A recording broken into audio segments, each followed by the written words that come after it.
What actually is the news? What is the job of a journalist? A very exciting place to be a newsroom. Once I found myself there, there was no going back. Our job is to tell you what happened. Our job is not to tell you whether it was good or bad. While there are more women in newsrooms, there aren't enough women in boardrooms. They're not at decision-making tables. Somebody once called me sweetie in the middle of a meeting. But I was told only men watch news. You have to hire a man to deliver the news with you so that your show seems more credible. They cannot accept the idea of an opinionated woman. I wore only black. Same 3 pieces of jewelry and the same makeup for 2 years. And I said, men do it all the time. The internet does not expect you to be perfect.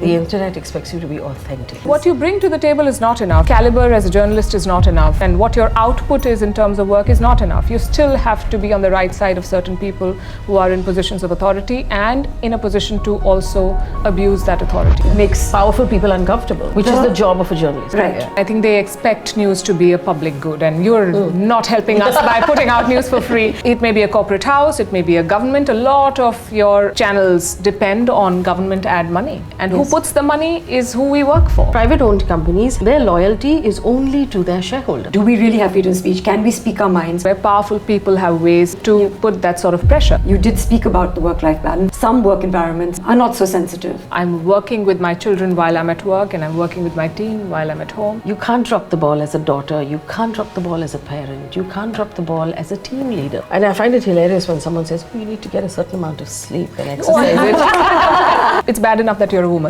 So you must have done something wrong to get there, first of all. That is the implication also. And We offended somebody? Like, no.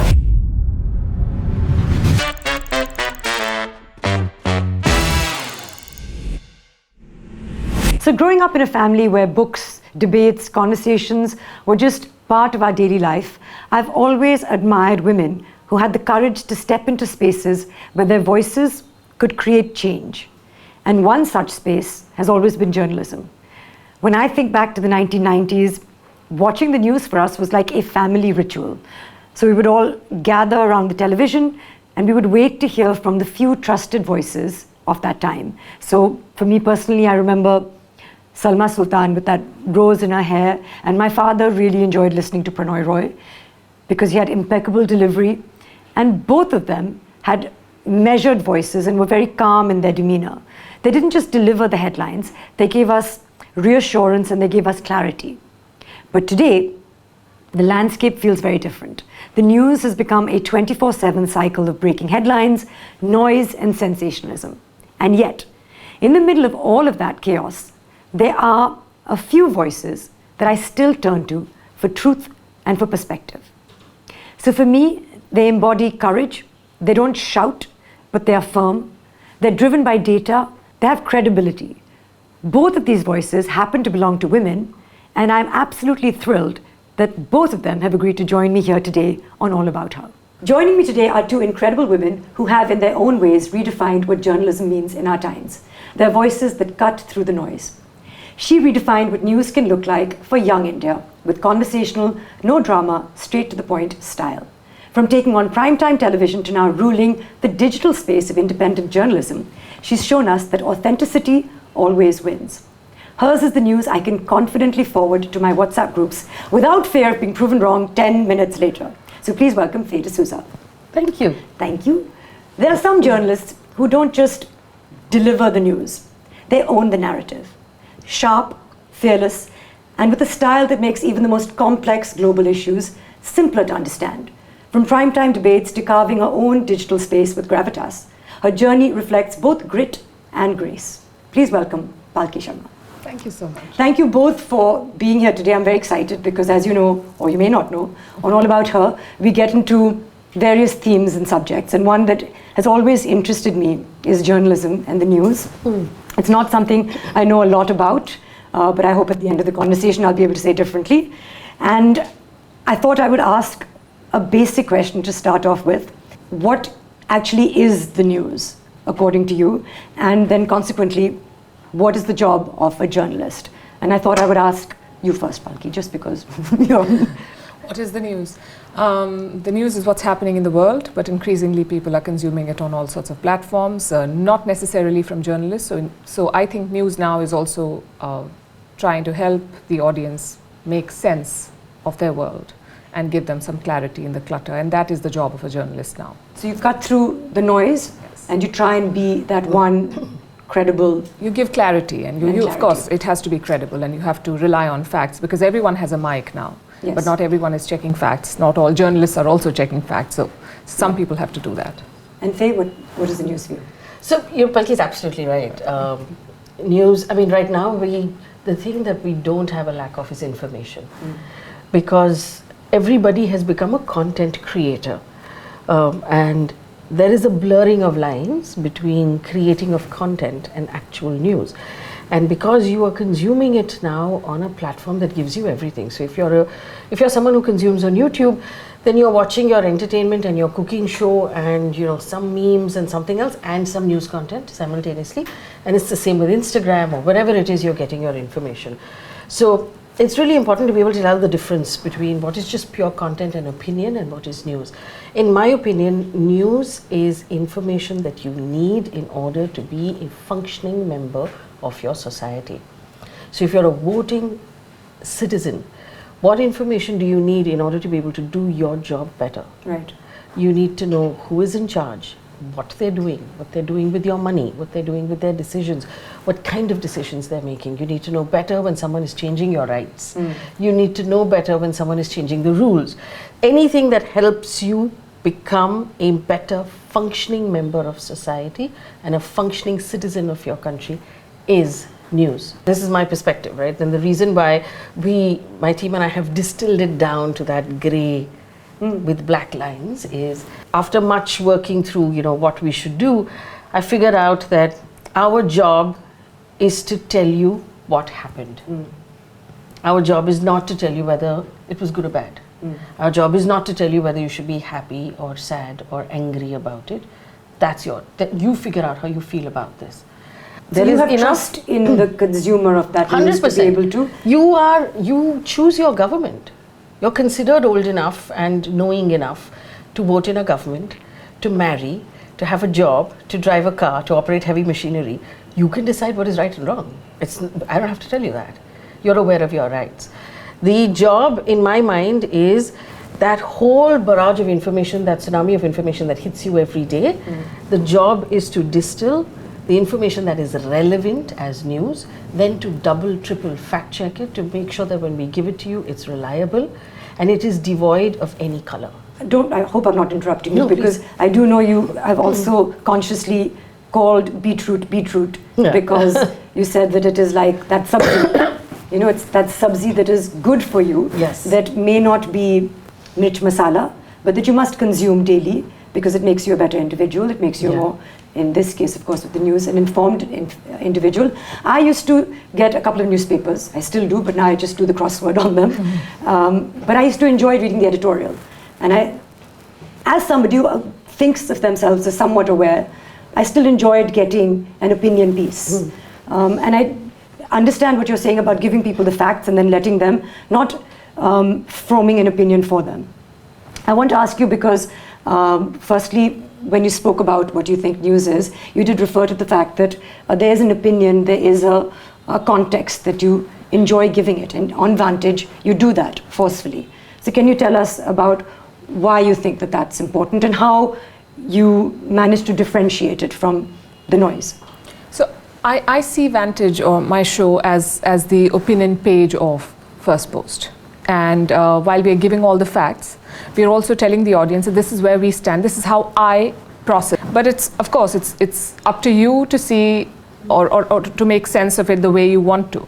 But this is where I stand, and increasingly I think, there's been a debate about it on whether there's both sidism, should you give both sides of the story, you should not have a point of view. As human beings, we're all opinionated.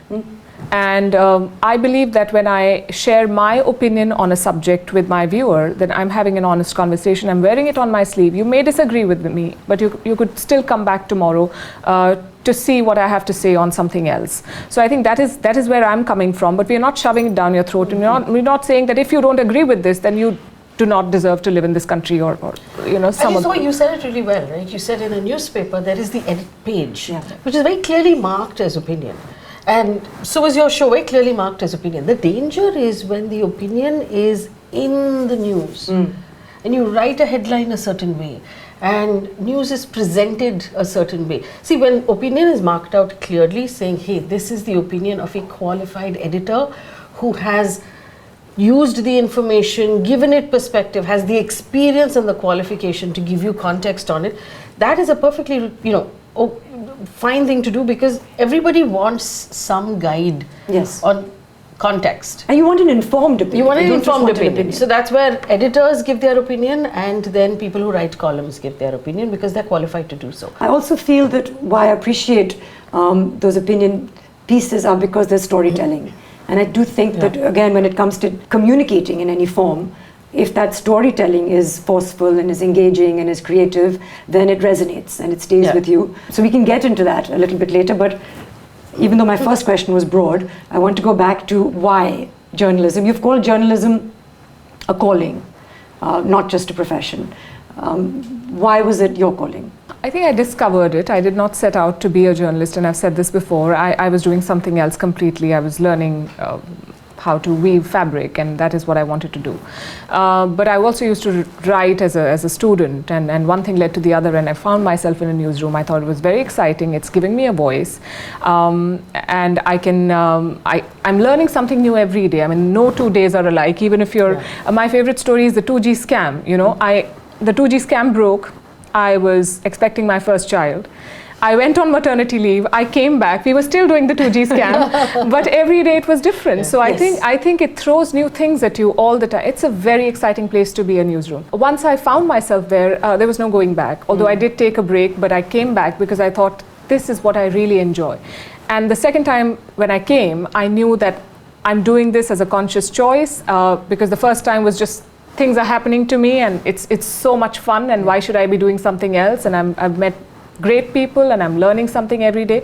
But the second time was more, this is what I'll do, this is what I do not want to do, these are my red lines, and so on. So I think I've learned a lot, and that is why I say it's a calling, because there's very little else that should attract anybody who comes up to me and says, I want to be a journalist because I watch you. I'm like, don't blame me for your decisions. You will regret it at some point. So you have to be very passionate about it to keep doing it for 2 decades, like the two of us. Yeah, so I'm thinking about people who are perhaps watching this, hopefully watching this, and thinking, this is a profession that I would like to explore. And of course, ideally, one should always do what they are passionate about. Yeah. But there are other factors that, when you choose what job you want to do. Why journalism for you, Faye? It's all I ever wanted to do. Yes, from a young age. Yeah, so I think I was about 17 or 18, and I was studying commerce, mathematics, and statistics. I was pretty good at it, actually. I wasn't looking at you questioning like you and statistics. And my mom wanted me to do an MBA, which in retrospect I should have listened to, because people who do MBAs make a lot of money. But I went to a really great college. So I went to Mount Carmel College in Bangalore, and it's really interesting because it was a space that really encouraged us to become political. Not in a, like join a political party, but it, forced us to read and have opinions about stuff. Like, all of a sudden, there would be, I remember this like it was yesterday, there was a senior who put a desk and a table under a tree and put up a poster for the Narmada Bachao Andolan. And I went up to her and I said, but why?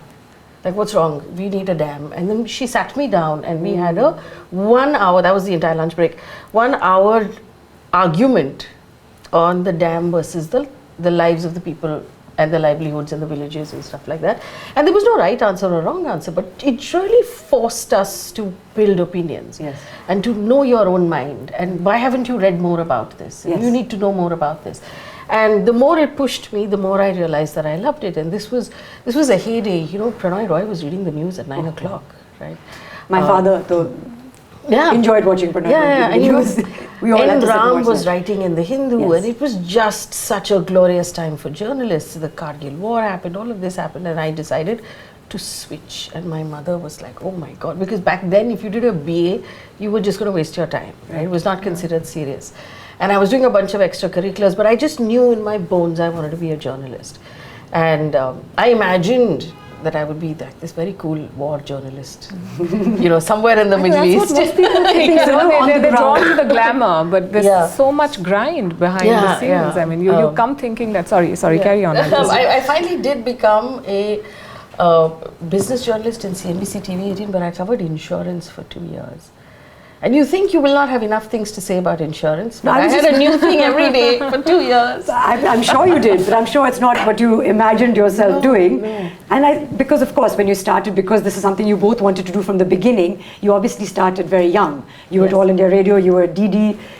So you said it was exciting and there was lots of exciting things happening, but I'm sure that when you're young and when you join, especially a news organization, you don't get to do the fun stuff. No, you don't. I remember having to transcribe, and now we have technology and tools. An interview that someone did with Desmond Tutu. Okay, and fun, but he spoke very slowly and in a manner, and I had to write down everything with the. It was a task. I have to say. I must tell the young people who are listening now. Yeah. When I started, I'm assuming you started the same. There were tapes. Yeah. We had tapes. Do they know what tapes are? Let's show them an image of what a tape is. And then you'll be like, play forward, play backward, play forward. Rewind. Write it down, write it down, write it down. Yes. Yeah. So I think it was about 8 months of logging other people's stuff, so transcribing other people's stuff before I was let anywhere near a camera. Right. Yeah. So before you were allowed to do your own story. But 8 months is not that so long, bad. is it? Not so bad. It's not so bad. Some people have had much longer. I'm not one of them. But I remember doing my first show where we did not have a teleprompter. So we had things printed on like big font and A4 sheets, and someone held it below the camera, and you just had to like read. some people do in our industry. Oh, they do. Learn it by heart and then just glance a little bit, right? No, and I was also doing it in Hindi and the DD grade Hindi, so I did like Nyunatam Tapman, Adhiktam Tapman and all that. It was quite nice, but a lot of people looked at me and they were so condescending, and they were like, okay, maybe you'll learn in good time. There were some very good people and some very nasty ones, but but it felt like an adventure at that point. I think we were achingly young and and clueless about. I was still doing my master's when I was reading the news at All India Radio in Bangalore. So I was reading the news in English, but I was also radio jockeying in Kannada. Really? Yeah. So that's wonderful. To be multilingual and then to think on your feet, and then suddenly to perhaps not know what you're saying, because if somebody else is writing that text, and presumably you don't always get a say, especially when you're younger, in terms of what you're saying. Was that the case? For the longest time. Yeah, I think Akashvani and Doordarshan News was just like, today the Prime Minister went here and somebody else said that, and then something happened in sports and good night. No, the news had nothing. Yeah, there was cricket, nothing there. Prime Minister and cricket were integral, and then and very, very heavy stuff, which I would say I did not always understand. Always wondering who is watching this, because I don't get it, and do they get it? Like, why would people watch it? Yeah. So I think that was very good training as well, because now when I pick a story or someone in my team, when we pitch stories, we are like, will you watch it? Right. Yeah. Only then should we be doing it. But also I think now the people who are consuming the news are more diverse. There was a time when there was particular times when we all sat together as a family and we watched the news, and everybody watched the same news. And the viewer had no say. But the viewer had no say, and also it was usually I suppose, the most influential person in the family who chose what they were going to watch, and then we all sat and just watched whatever they watched. Yeah. But because it's called All About Her, to speak as women, perhaps through that lens of being new, being young, being in what I imagine definitely then was a boys' club in many ways. And please correct me. Still is. Yeah. Palki, if I start with you, just to say that, I've seen a couple of your interviews where you've referred to something called Karobaar and the boys' club. So tell us about being a young woman in the business of news. It was trial by fire. It was. I've had some very good mentors, I have to say, but when you're young and you are second guessing yourself all the time, and I had a serious case of imposter syndrome. I thought I did not know, and I became an anchor very early on. So everyone told me that no, you've not seen enough of the struggle, and so you got it easy. I did not get it easy. I did not have anyone in my family, putting in a word for me. I built it all myself. I can say it now, but back then I thought, maybe they're right. Maybe I just got here by chance. And I will make a mistake and it'll all come crashing down. Right. And so when you live with that fear, and every day you go, there will be people who will come up to you and say that maybe you should have said it this way. I will tell you how to do it. Today I can look back and I should have told them that if you're so good, maybe you should be doing it yourself. No one put you there. Right. But back then it was difficult, and I think that the problem, I think, for some people would, some young colleagues of ours may still be facing it, because while there are more women in newsrooms, there aren't enough women in boardrooms. They're not at decision-making tables, and that is a serious gap. Yes. Yes, there are more women professionals around us in the news business, but we're very far from achieving any kind of parity. And I wonder sometimes if younger women who join the workforce go through the same struggles that I did. What is Karobaar? Karobaar is a bar in a car. So That sounds very irresponsible. Yes, and we have something called Film City in Noida. Yeah. And most of the news channels were concentrated there, and people would hang out, and that was a good way to bond. And for someone who came from Jaipur and a very, very traditional family, like, I still tell my mom when I've reached home or the hotel or wherever, I have to message. Yes, I have to message her. So back then it was very, very strict, and I promised them that I will not get into trouble. So I had to go back home. And when I got the breakfast show, which I did for the longest time, my parents were very happy, because I used to be back home around 1 in the afternoon. Yeah. So they thought, okay, this is the best job you have. And they did not let me switch to any other place. They said, no, this is great. Your boss is great. You're making decent money. Why should you have to go anywhere? You had to go in at 4 a.m. Yeah, but that they thought was okay, because they were anyway waking me up very early. I've had a traumatic school period, but yeah. So yeah, I was never there for Karobaar. And But tell us so Karobaar is when you finish the news and then everybody goes out in the parking lot. Yes. And then they share a couple of drinks. Opens the boot and there's some And then- alcohol, and they stand around that car. And that's where some real connections are formed, Apparently. and that could apparently help propel your career. Yes. So it is, you do miss out. you do. Maybe that's a good way to hang out with your seniors. Networking. Yeah, I mean, networking. I've in been a told that very also in our profession, like, you must go to parties, and Yeah. you must be seen in the right Yeah, so places. what you bring to the table is not enough. Your caliber as a journalist is not enough. How many hours you put in and what your output is in terms of work is not enough. You still have to be on the right side of certain people who are in positions of authority and in a position to also abuse that authority. Yes. And so it is very tricky for a young woman to be standing and drinking and then trying to figure out how to go back home and with whom. And Yes. yeah, so I never participated in that, and I think that a lot of people do lose out if they don't. It's a very Delhi thing, and news is very Delhi. Is it only Delhi?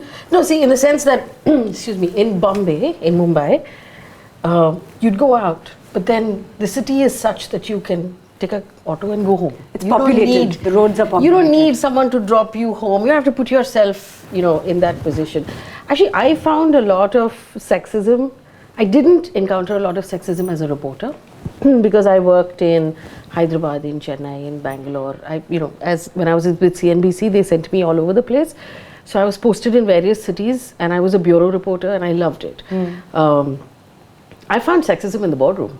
When I was finally heading a channel of my own, and I was very young in that boardroom, in what they call an exec management committee. So the heads of all departments that meet. And there was a lot of condescension about women. There weren't a lot of women in the room.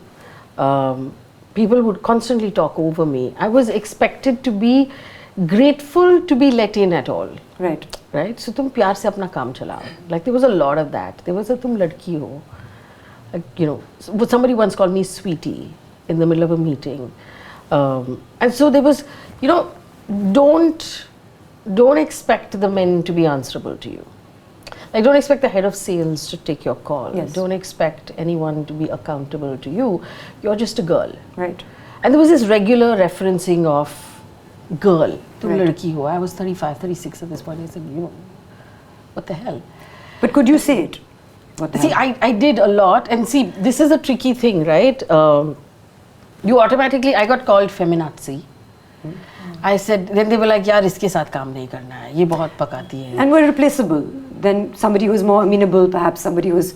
So I was told to, and this is like word for word, I was told only men watch news.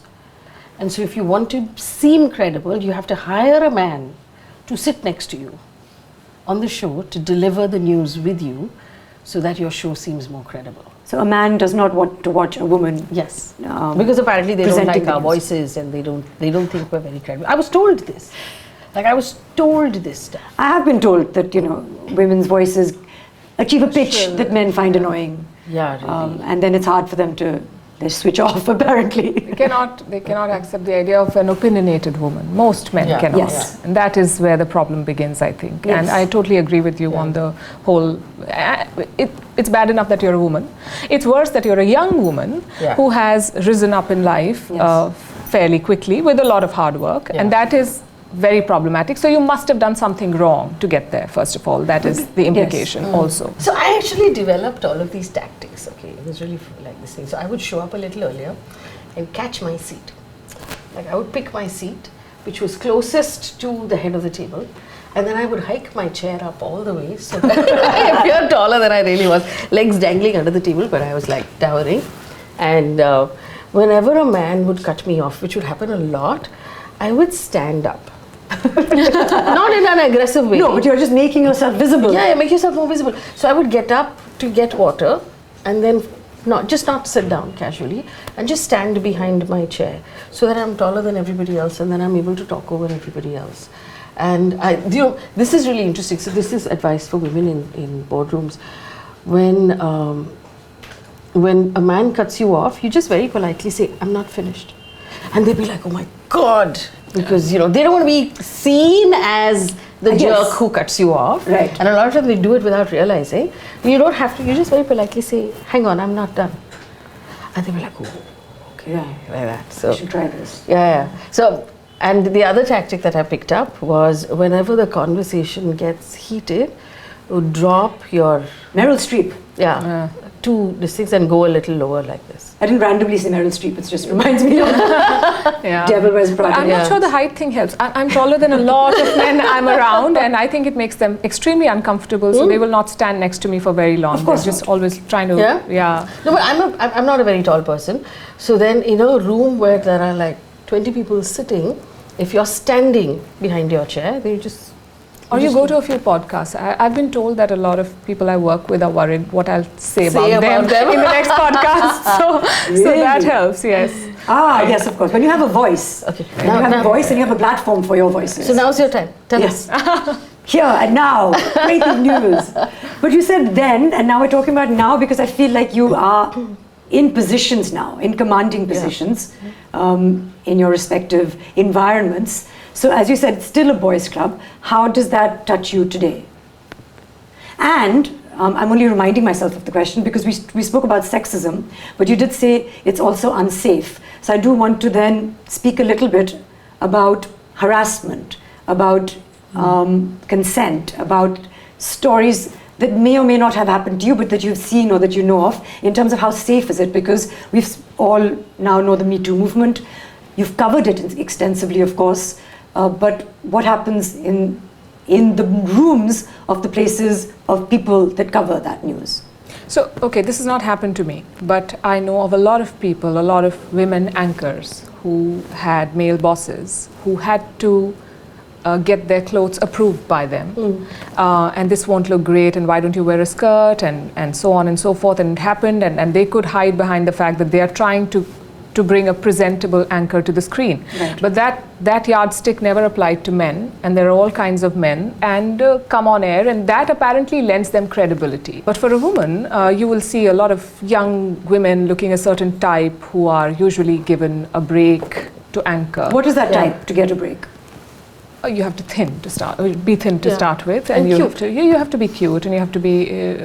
You do not have to offend a lot of people. So And Easy looks to work don't with. matter for the men at all. Yeah, that's a problem. It just matter. I mean, you know, Yes. forgive me, the uglier the better. there's a book, The Ugliness.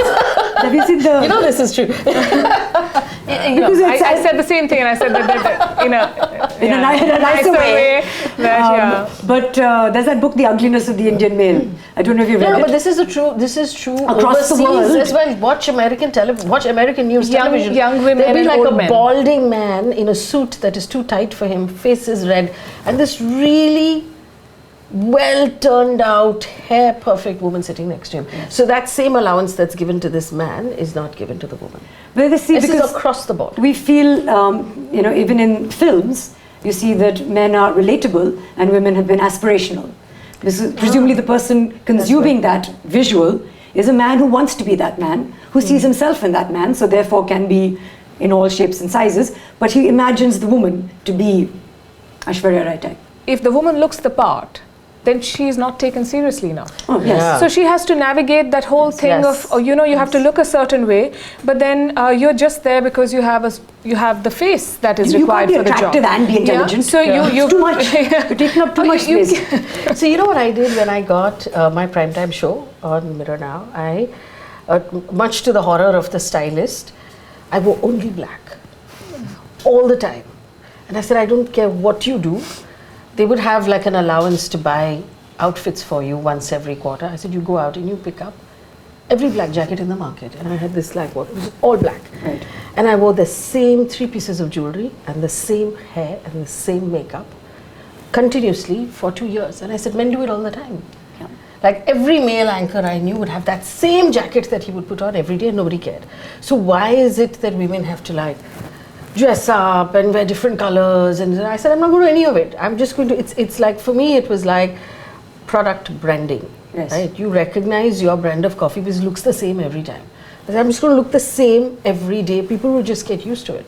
And it also then takes away all of this debate about, is she cute? Is she not cute? Is she going to be intelligent? Is she going to be, like, I'm not interested in any of it. So there's so many little things that we touched on. I feel like, of course, I want to ask you, Palki, also, because did anyone tell you what to wear? Could you push back? I could. I did. And I said that I have to be comfortable. But in the beginning, and I had a woman stylist, so yeah, but she was very exacting and she wanted people to look a certain way. And I did try to fit in for the longest time, but I was not comfortable in those clothes. So today I wear what I like dressing up, but I like dressing up in my own way. So it has taken me years to be able to say that this is what I will do. If you don't like it, that's your problem. Right. Right? But I'm not sure a lot of women have that sort of agency. And that should not be a problem because we are supposed to be dealing with issues that require a lot of work, and I don't know how to put it, but you expect credibility, you expect research, you expect a lot of hard work, you expect us to be out on the field and then also look perfect. During the genocide in Rwanda, there were these international correspondents, and they had to be housed in some tents because there wasn't enough in terms of facilities. Locked up in a hotel also at one point. Yeah. And then they Like the heard movie Hotel Rwanda. a drone-like sound, and they were wondering what's happening. And one of their female colleagues had to blow dry her hair because she couldn't have gone out and reported. And that is a very real challenge. You are in a war zone. You can be anywhere, but your hair has to look proper. Right. It's not easy. Right. It's unfair, but I wonder though if, at least this is the gatekeeping, Yeah. which was there would always be a person who would say this is what an anchor needs to look like. I think the wonders of the internet now has opened up that gate, where if you have your own phone and you have the ability to record, then the internet does not expect you to be perfect. The internet expects you to be authentic. In fact, the internet appreciates Appreciates like authenticity. So less like, if the more turned out you look, the less they will like trust you, really.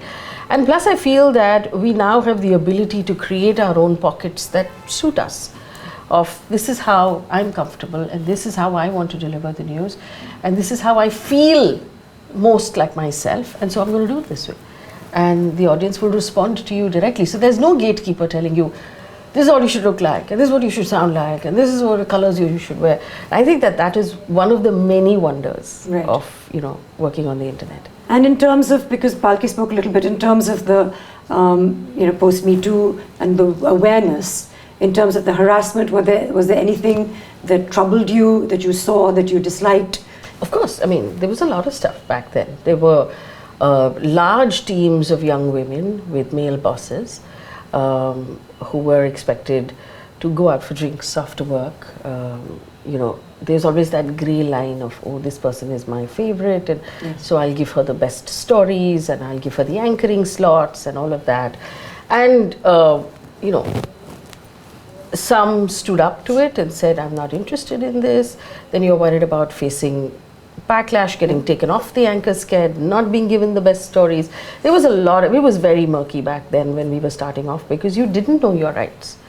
What I do believe the biggest achievement of the Me Too movement has been is that young women today know their rights. Yes. They know that this is not okay. I mean, back then we didn't even know that this was not okay, that this was sexual harassment, because we would talk to each other, and you know, you'd have a friend, or you would tell a friend, ki, yeah, you know that guy is creepy, why? Don't hang out with him, just leave. Right. Like there were these marked bosses you should not hang out with, everybody knew. But it was your problem. Everybody shared intel. Like the young women said, okay, that guy you don't go with, that guy you don't go, you avoid all these people. So you knew who to avoid. But you didn't know that this was not okay and it was against your rights. Now young women know better. And I think that that's a very empowering thing. The language is changing, so even perhaps hopefully men know better than to not say things that have been normalized, like sweetie, and think perhaps before they do that. I want to take this conversation to a few places, but I want to touch on the journeys that you've had, because both of you started, as we said, you know, whether it was All India Radio or DD, and then there were places that you went and where you are now, which may be starkly different to where you started off. Do people in media chop and change a lot? Palki, firstly, to you? I mean, is there a, like you stay in a place for a few years and move, is that typical? How do you know when is the right time to leave and maximize an opportunity, or can you stay and solidify? Today, people are moving at a much faster pace, and you know, HR expects you to serve for 2 years before you qualify for a promotion. Oh, really? Yes, in most companies, but most Gen Z workers expect a promotion within 6 months. So there is a serious gap between the expectations of your workforce and what your company is ready to give.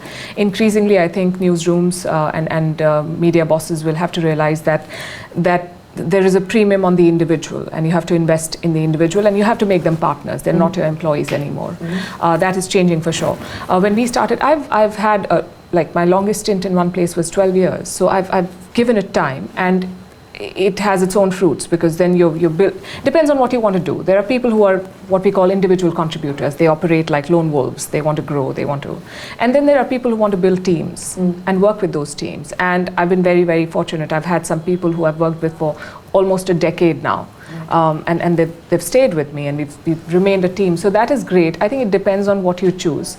But increasingly, attrition is very common, and very widespread in the media, because people are looking to move. Also, there isn't enough money. Right. So you may think that you're giving a lot to your team, but they're barely covering their expenses. And so they want to move to the next company that's giving them 10,000 rupees more. And that is the unfortunate reality that we're living with. So the joke is that now we are not a newsroom, we are a finishing school. People come, we teach them something, and then they move on to the next one. But you train them for the next. And the next and the next. So people do move a lot now. To ask you, we went from All India Radio to HT to then, was it CNN? I was doing Doordarshan and HT at the same time. Yes. These were both part-time things because I was still in college. Then I came to CNN. It used to be called CNN IBN then. So I was here for 12 years. And then the move from Gravitas. Back to Network 18. Back to Network 18. What prompted that? Because it was, of course, a very well-established show. You were comfortably, ruling that. There must have been a serious... I wanted it to expand, more into the digital space, because that is where the audience is moving increasingly. And B, I believe that with a bigger network, we could do a lot more stuff, because we were constrained in a lot of ways. We ran a very tight ship in WION. And that it did teach me a lot of things about how to optimize your resources and how to make the most of it. But I thought that I had learned what I was meant to learn there. And the logical thing to do would be to move on. So I think that those are the two things I would say. For you, Faye, it was a big change. Urban Debate, Mirror Now, also was radical in terms of changing the way what the news was for people, and taking it away from what the Prime Minister does to what's happening in the cricket, to things that really affect people. and we all loved that. And then you made that choice, which you've spoken about, but because we're trying to consolidate a conversation under one roof over here, if you could tell us about that change and what prompted that. I mean, I had promised myself And that did this happen, shortly after you started standing up in boardrooms? No. I mean, now that you bring it up. I'd like to think those things were not related. No. I don't know. It happened because I was coloring outside the lines. Yeah. So the brief that I had been given very clearly was to stick to potholes and, roads and civic city problems. And I started, looking at larger issues that I believed were important. So initially there would be a couple of phone calls saying, hey, you're not supposed to do this story. And I'd say, oh, was I not? Okay, sorry. So there was a lot of asking forgiveness instead of permission. But effectively what happened was the space started to shrink. They put someone over my head to sort of watch the stories I was doing. I was asked to submit, whatever story I chose to do that day to management so that management could approve it. So they started to shrink. There was very clearly less and less space to do the work I wanted to do on a daily basis. That space was shrinking on a daily basis until I said, hey, this is not working out for me. And we decided to part ways. And if I may ask, would you say is that from within the newsroom? Which team is that? Is that the editorial team? Is that the... No, I was the editorial team. So this was management. This is people who own the, who own the channel. And I'm sure they had their own considerations why they felt that there were certain stories that could not be told and certain questions could not be asked and should not be asked. And it was just not okay for me. I just felt it was dishonest and decided to then part ways. It makes powerful people uncomfortable. Uncomfortable. Yeah. To point out problems. Then which is the job of a journalist, incidentally. Right. Yeah. The desire to be independent and to not have to ask for forgiveness or ask for permission and to be able to present the news that you want to do. So see, a couple of things happened at the same time. What we see now when nobody has a television connection in their houses anymore had begun to happen. Yes. I think now only retirees are still watching news on their set-top boxes in the traditional way, but most other people don't even have those connections in their houses. Nobody is watching linear television anymore, where you watch, where break, watch. It's rare. It's probably connected TV. Yeah. Yes. So they're watching the internet. The internet on a television screen. So more and more people started moving to their small screens, and everybody was, finding the news on their small screens, and television was reacting to the small screen. Yes. Which was not the place really to be. That happened, plus there was a shrinking freedom on television. I think that's because the model just did not work anymore. It's too expensive, you're too tied down to government, you need too much permission from government to run a television channel, and there's not enough money coming in from advertising, you can't pay your teams. It was just, it's a tough business. Yes. And then after that, when the freedom started shrinking as well, I was just like, this doesn't make any sense anymore. You have to move to where the audience is. So to your question of, do people move a lot? The medium has changed so much. From newspapers and radio to television to 24/7 television to then the internet and social media. So the medium has changed and people have moved with that medium. You have to, otherwise you'll die. It was tough at the beginning because this was 6 years ago to figure out how to do news on the internet in a way that is that fulfills me and how I want to do it, that speaks to the audience in a way they understand, that speaks to the audience in a way that they want to be spoken to. And not in a way that insults their intelligence, not in a way that offends them or hurts their eardrums, and, not in a way that's toxic, because screaming television, and I was part of that system for a very long time. When I came out of it, I realized it was a really toxic space. It's toxic for the team that's working on that news. It's toxic for the guests in those boxes. It's toxic for the person who is consuming this right before bedtime. Right. None of this is good for you. Right. And so I got put on something called gardening leave. Yes. Where they send you home for 3 months and you can't work anywhere else and you can't come to office also. That's a conflict of interest thing. No, you have a notice period, but they don't want you to come in. So they say, just stay home. So I was just home for 3 months with nothing to do. I went out of my mind. But I also spent that time sort of asking myself all these questions again. Do I want to be a journalist? What kind of journalist do I want to be? What kind of journalism do I want to do? What do people need right now? And then framed from that the work that we do now. So it took some time to sort of decide that, okay, this is what we want to do. And it's a really wide environment. And there are many things like, what Palki does is very different. And there's room for lots of things. Yeah. But it was very important for me to identify my corner and say, this is what I want to do. And I'm just going to do this and figure out how to do it well. And was there a reference? Was there a role model? Was there someone you bounced this idea off? Was there a source of inspiration for you in terms of the model? There was no model. Right? I think even now, everyone from the New York Times downwards is trying to figure out the model of how to make this work. The grey Instagram thing happened completely by accident. This bite-sized Instagram news, and it's working. Did you expect Do you it make to work? money off Instagram? Yeah. So we don't make money off Instagram. I use the news function purely as social service. Oh, okay. I do a lot of other work that pays for the news. Yes. So we do what I call allied content or branded content, where we work with brands when they want to do things that ally with our interest. So we've worked with Bumble and put out a guideline on rights of women on the internet. When you're being docked, when you're being stalked, when can you file a police complaint, what are the police supposed to do? So Bumble was interested in putting out that information. We did the research, we did this whole project together, we put it out. So we do stuff like this where it means something to both of us, and that then pays for the news. Yes. Plus we have other stuff we do. So we have a podcast we do, and that brings in other kinds of money, but the news per se is completely free. And the grey format, actually there was a day when I had come to Bandra for a meeting, and I was on my way back in the back of a Ola cab, and you know how you're just scrolling, you're reading the news constantly, and I found a story that I thought was very compelling. That had not been picked up anywhere. So Do you remember the story? It was something about jobs. It was jobs numbers in India, employment numbers or something like that. So I wrote it in the back of a very shaky cab, and I tried to put it on my Instagram. And in my opinion, that font on this thing from the stories formats available was the most readable in the back of that cab. Right. So I pasted it and I put it out saying news that should be a headline. And people started responding to it. And so I started doing it every day. So every day I would find 4 stories and put them out on Instagram in that format, saying news that should be headlines. And this I used to do on my own with my phone on a daily basis. There was no team. Right. And over a period of time, I figured out how to write it in a more concise way, how to break it down even further. Sometimes, as journalists, we take it for granted that people know what the Supreme Court has stayed means, Yes. but people don't know. So then I started adding a little note. This is what stay actually means in English.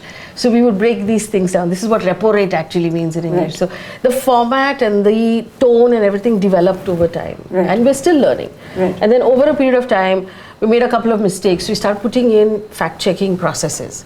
Saying, okay, the story comes, then this has to happen, then this has to happen, then this has to happen, then we will put it out. So a lot of times it's like 3 hours late. Slow news as well. Yeah, but that's because we've not got the checks that we want. With that, I want to ask you about the model and about the checks and about feedback that you've received on the checks and what your stand is and all of that, which is so interesting to go into. But to move away from that model to come to you, Palki, and you said that you're different in many ways. The newsroom and working with the media house. What about push and pull? Because you referred to the fact that little push and pull is healthy in any kind of environment. That there must be dissent, that there must be some kind of argument taking place. Otherwise, it's not a healthy environment. So how does the push and pull work? I think every newsroom has certain boundaries, or we say that this is the editorial line, right? And those boundaries do not necessarily have to be restrictions. They can be a framework, a broad framework within which all of us work. But how I see a statement versus how you see a statement may be different. A healthy newsroom is where we are allowed to voice our differences and then agree that, okay, this will go out as the first post line, or this is what we are saying. So, for instance, what Trump said, say, last week about trade with India and the tariffs, and then there was a statement that came that did not sound as acrimonious as his previous ones. This is later, but so one person said maybe this is a softening of tone, another said it isn't, and then the third said that we've not heard from Navarro either, so maybe they're recalibrating their position. there was a difference. Then we figured out how we want to put it out. So that happens all the time, and that should happen, because otherwise it becomes an echo chamber. Right. And we have too many of those already. Right. So you have to have that. But you have to have that broad framework as well for everyone to work as a cohesive unit. So I think that's what we try to do. As part of a network, we know that these are and for First Post, it's relatively easier because we are not covering a lot of domestic politics, which can get very, very vitiated, and it's a very treacherous terrain. Yes. So we are largely covering, and the second thing that we're very clear about is that we want to give stories that matter to people, that are worth their time. For instance, the GST reform has happened. We will tell you what it means for you, what it means for the economy, which other countries have done it, etc. We may not want to dwell too much on who said what about it, because I feel that increasingly there's only so much time that you have that you will give to a news platform. So we might as well make it worth your time. And so we try to keep the tone more constructive and to tell people what matters to them. We do not have that level of negativity and the noise that permeates a lot of our.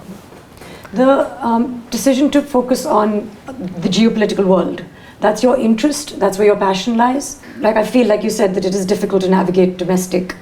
I feel like some foreign leaders make themselves easy targets to criticize, and you do that phenomenally well, and we all say, there's a sense of like feeling, India, we're powerful and we can stand up against a lot of foreign leaders, and you instill that sense of confidence when we're watching the news on First Post or on Vantage. Is it difficult to criticize domestic leaders? No, not necessarily. It depends on what you're. And to the point of why I started this, I love telling this story. When I started off in Hindustan Times, I walked up to the editor and said, I want to write about the Iraq war. And he said, okay, and he listened to me, and then he said, okay, but this is the Dandiya season, why don't you do a piece on Dandiya nights in Jaipur? And I'm like, did you not hear me just now? Yeah, exactly. So I was drawn to that from the very beginning. And now, again, that was the time when a lot of these CNN journalists were standing with these boom mics and telling the world what's happening. Very, very inspiring. Yes. And as a young journalist, I thought, okay, maybe this is what I want to talk about as well. So there is interest for sure. But no, within the kind of subjects that we cover, for instance, when the budget came, we did talk about how the taxes are very high, but what we get in terms of infrastructure does not always match up. So no, you have to do what you're doing honestly. I think this is because the consensus sometimes when you're sitting and you're chatting, okay, this is an independent news outlet, so it is objective news and there's no slant to it, there's no political stance that they're taking, there's no corporate money behind it. Sometimes when you're watching a news media house and you understand behind this there's money, there might be a political leaning.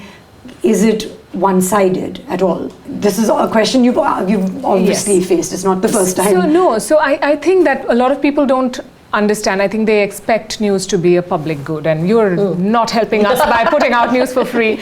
But we have salaries to give, and we have a newsroom to run, and it is a business at the end of the day. And people do not want to pay for it. And I've said it before, you'll pay $400 for a cup of coffee, but you will not pay for your news subscription, and that is a problem. Yes. So it may be a corporate house, it may be a government. A lot of your channels depend on government ad money, especially the state channels. They depend heavily on what the government puts in them. That is the model that we function with. If you want the news to work for you, then you have to learn to pay for it, or you're working for an advertiser. If I'm doing a story today on weight loss drugs, how it can go wrong and there isn't enough research, tomorrow if one of these companies decides to advertise on my show, I will have to argue with the sales team and say this is not what we can have, or we will not change our line because you're getting money from there. It's always a tough decision, and it's always a conversation that we're having. But someone has to put the money, and who puts the money is who we work for, unfortunately.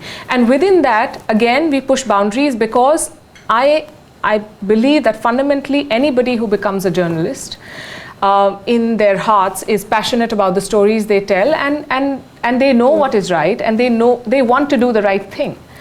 But I have seen a lot of, I meet business leaders who say, oh, the media is so one-sided. But those same leaders will stand behind this ribbon like this to get a picture with the chief minister or, Right. or a cabinet minister. So you want someone who is living on EMIs to fight the government. But you yourself will do everything that you have to do to be on their right side to get your business working. I think there is a big dichotomy here, and people need to understand that we have to pay salaries again. And so, yes. You've referred absolutely to the fact that as a business model also, it's being challenged. The need for TRPs, the funding, the salaries. I think somewhere you said perhaps this model is also failing and it requires an injection of something for it to perform. We look at, as citizens, as voters, as the news, as the media, as that fourth pillar of democracy, which gives us very important information whereby we can then make an important decision. In terms of the push and pull that you referred to again, have you in this situation ever felt either that you personally have had to toe a line, or have you pushed for a story and felt pushback and been able to win? It happens all the time. Yeah. It happens all the time. But you have to do, and if you're not, for me at least, if I'm not being able to say what I want to say, then I'll not touch that story. Right. Because I cannot be dishonest there. But this is always, this push and pull exists in every newsroom. Anyone who's telling you that, no, I have it easy and no one ever calls me and says, take this off air, is lying. Right. Right? It happens everywhere. Powerful people have ways to put that sort of pressure. It is up to you to figure out which battles you want to pick, how you want to fight them, and how you want to also shield your team. Because you're answerable to them. Every year, every month, when the business guys come and they say, I have never had a year when I've been told by the management that this has been a great year, let's give good hikes. Never, never, ever, right? And that is not cool. And Yes. the starting salary for a journalist has not significantly gone up in almost a decade. May I ask how much that is? 35,000, 40,000? Yeah. It's not a lot of And when money. we look at inflation and we look at our there's costs. PLI and there's whatever, all sorts of. So what they get in hand is very little. And yet they show up at all times. When Operation Sindoor started, I got a call very early in the morning, but by the time I figured out what's happened, and I called some people and they said, we know we're already there. No one's told them to do that, No. right? So it's very easy to see the media as a completely corrupt, as a completely biased, as a failed case, as an institution, but it's not. There are so many people working tirelessly to put out the stories and doing it to the best of their ability, and the world does not appreciate it enough. It's very easy to see a reporter standing outside Parliament and say the same thing on loop and sometimes not make sense, but they're doing it for hours, they're doing it in the heat. I don't think people appreciate the media enough, and we've not helped our case by doing certain things, but I would like to use this platform to say that there are a lot of very, very good, honest journalists in this country doing their job well. Earlier also when we were speaking about journalism in India, I meant to ask and I forgot to ask, is there a way of measuring the health of our news and journalism in comparison to other parts of the world? Like to see how we're faring?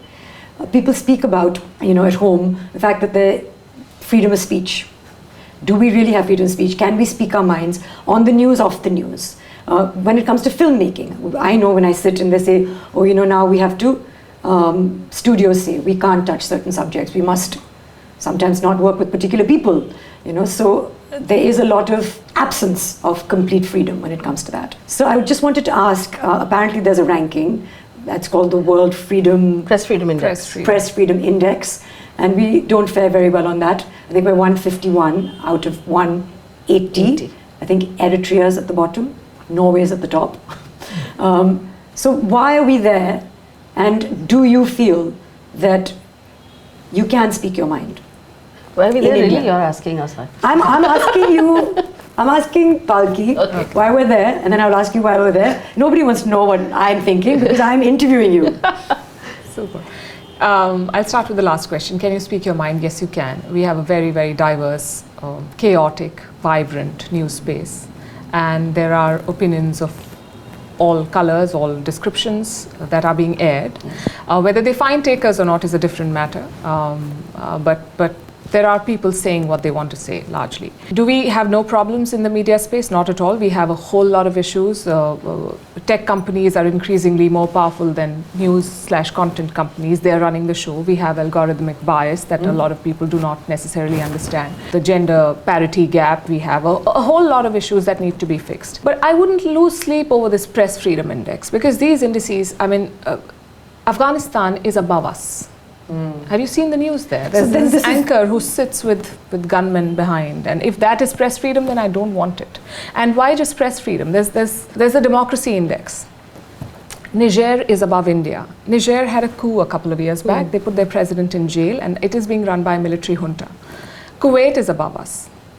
They dissolved the entire parliament because one guy insulted the emir.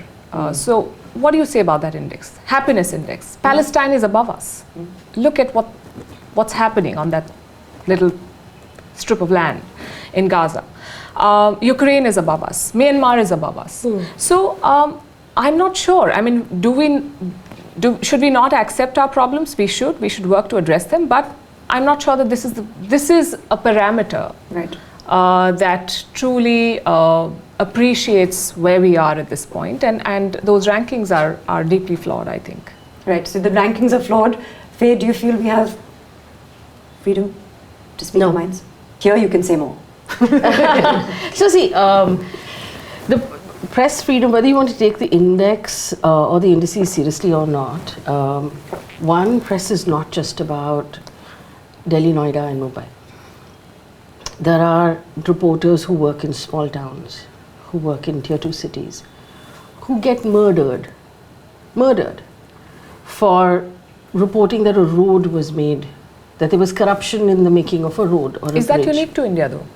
It may not be, but if it is in India, we should talk about it. Yes, absolutely. Just because it happens in other countries doesn't mean that it's okay. It's not okay. And that is a serious problem that it's built into India for a very long time. That reporters who work in smaller cities don't have adequate protection, that, because they're further away from the head offices of the organizations that they contribute to, that they wind up being very exposed. We've had various issues of journalists being shot at, being killed, if you, like a rudimentary Google search, you will find jailed, raided, nuisance cases filed against them in various parts of the country, so they have to wind up in different courts on different days, exhaust their resources with lawyers and with court cases. And there's a fair amount of harassment. I'm not saying it doesn't happen in other countries, I'm saying it does happen in ours. Freedom of expression is one step away from freedom of press. And for that, I will just leave the question with your audience. Before you put something on social media, how many times do you think about it? How many times do you self-censor? In the movies, how many times do you self-censor on television when you're putting out like a family TV show?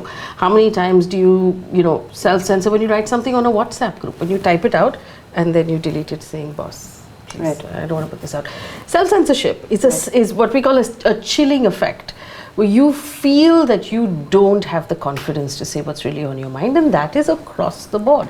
People in, like Palki pointed out, people in business, very, very powerful people in business, will meet you behind closed doors and then have 10 things to say that they will never say on record. Right? And this is, this is again happening all over the world.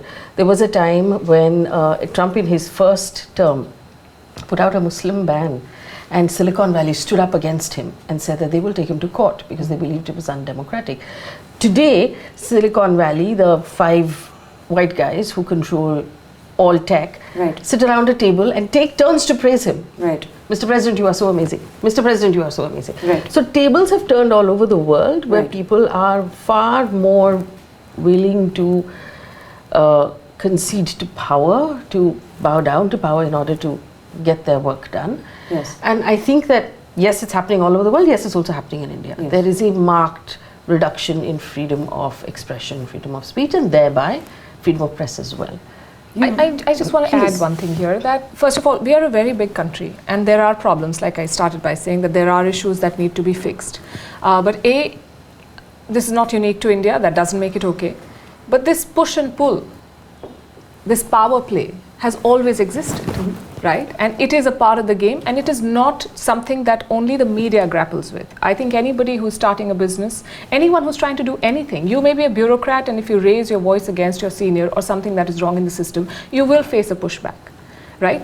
We face a pushback too. And I think the problem comes when a few cases are used as a stick to beat up a whole country and say everything is flawed here. That is my problem. That these indices, this is a way of painting an entire system or an entire society as a basket case, which is not the case. I mean, you mentioned America. No, are the Americans calling themselves a backsliding democracy? They're not. But they've called a lot of others a backsliding democracy. We've had a peaceful transition of power every time. They've not had it. They had that, what we saw at the Capitol. So yes, there are problems that need to be fixed, but to say that the entire system is problematic and people in India today do not have the freedom to say what they want to do is taking a bit too far, because we are having this conversation. You're going to put it out on. Yes, let's see. Yeah, that is the intent, and we always want there to be pull and push because we understand the value of dissent, and that is the sign of a healthy democracy. So those dissenting voices must always be given space and platforms to flourish. Absolutely. So somebody said algorithm, and it just made me think about the fact you also talked about, Faye, in a speech that you were giving about communication being owned, social media being owned by 4 or 5 companies, and they're American companies, and they're all towing the presidential line. Yes. We are consuming that content, and we may not realize it, but we are receiving only one kind of content as a result. The algorithm is feeding us. That's a form of shadow banning, perhaps, that people have referred to. People may not be aware. So they think they're getting information, but they're getting one kind of information. If that information is also American owned, what does that mean for India in terms of our sovereignty? I wanted to ask you both. It's a huge problem because all forms, and I remember making this joke, it's a joke really, but if I wanted to communicate with you in a way that the 5 tech bros who own all tech can't intervene into, I have to send you India Post. That's the only thing left, right? Because every other form of communication can be hacked, scanned, edited, whatever. So I have 2.2 million followers on Instagram, and I'll put something out. I'm going to assume these 2.2 million people can see it, but I don't know. Right? I don't know what the algorithm is actually making you see or not making you see. So these are all privately owned companies. They don't owe you anything. They don't owe us anything in terms of the democratic dissemination of content. They will do whatever suits them and whatever. And this is something I think a lot of us forget. Private owned companies have their loyalty is only to their shareholders. Right. That's the only, a privately held company needs to reward its shareholders. That's it. So they will do whatever is good for their business. Right. And whatever is good for their business might be towing the line of the American government or something else, whatever suits them on that particular day. And right now, as an Indian audience, we've put ourselves in a position where we are all using these 3-4 platforms to communicate with each other. I don't know what the solution is. Yes. And I know that our government is pushing back quite hard, as it should. So it's seized of the matter. It is pushing back quite hard, but we are very dependent on these platforms. Absolutely. So I don't know how we come out of it. But we build our own systems. That's the only way. And it's I mean, not China like, has built its own system. And it's not like these American tech companies came out of nowhere. They got a lot of contracts and a lot of monetary support from the Pentagon, from the US state, that funds a lot of startups and lets them fail a lot of times, but also come up with game-changing products sometimes. We are not thinking, and I always say that we've spent so much money on, say, the Rafale jets, which were recently used. But before that, when we started buying, we thought we might need it sometime, and this is a strategic investment. We've not made that strategic investment in an information platform or a tech platform. We had something called Coup that failed because it was not... In fact, I think the real opportunity that lies before India, threat/opportunity, is AI. Yes. AI, India must build its own AI platforms. Yes. We can't have our people on ChatGPT.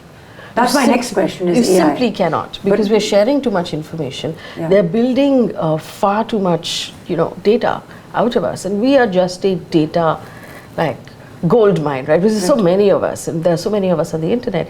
And really, India needs to, at this point, pull up its socks and say, we're going to build our own thing. We need the vision. But you're right. We have the money, we have the talent. I think we lack the vision. In fact, it's our talent that's working for them overseas. Yes. I mean, it's all Indian talent. Yes, anything that you're building anywhere, it's our talent. She's absolutely right. We have everything we need. We just need the intent. And it's that change of perspective from understanding power is not jets and it's not military. As you've spoken so often, power is soft and it can have a huge dramatic impact. And a lot of that has been culture and now it's information. So people who have information have power. Social media we've spoken about a little bit. Both of you are popular on Instagram and you have followings. Faye, you spoke a little bit about that, Palki. Social media being everywhere. How do you view that now in terms of giving the news? On one hand, it democratizes news, and everyone can put their word out. You don't have to depend on very capital-intensive big platforms or news channels to say what you have to say. You just need an internet connection and a basic phone camera, and you can.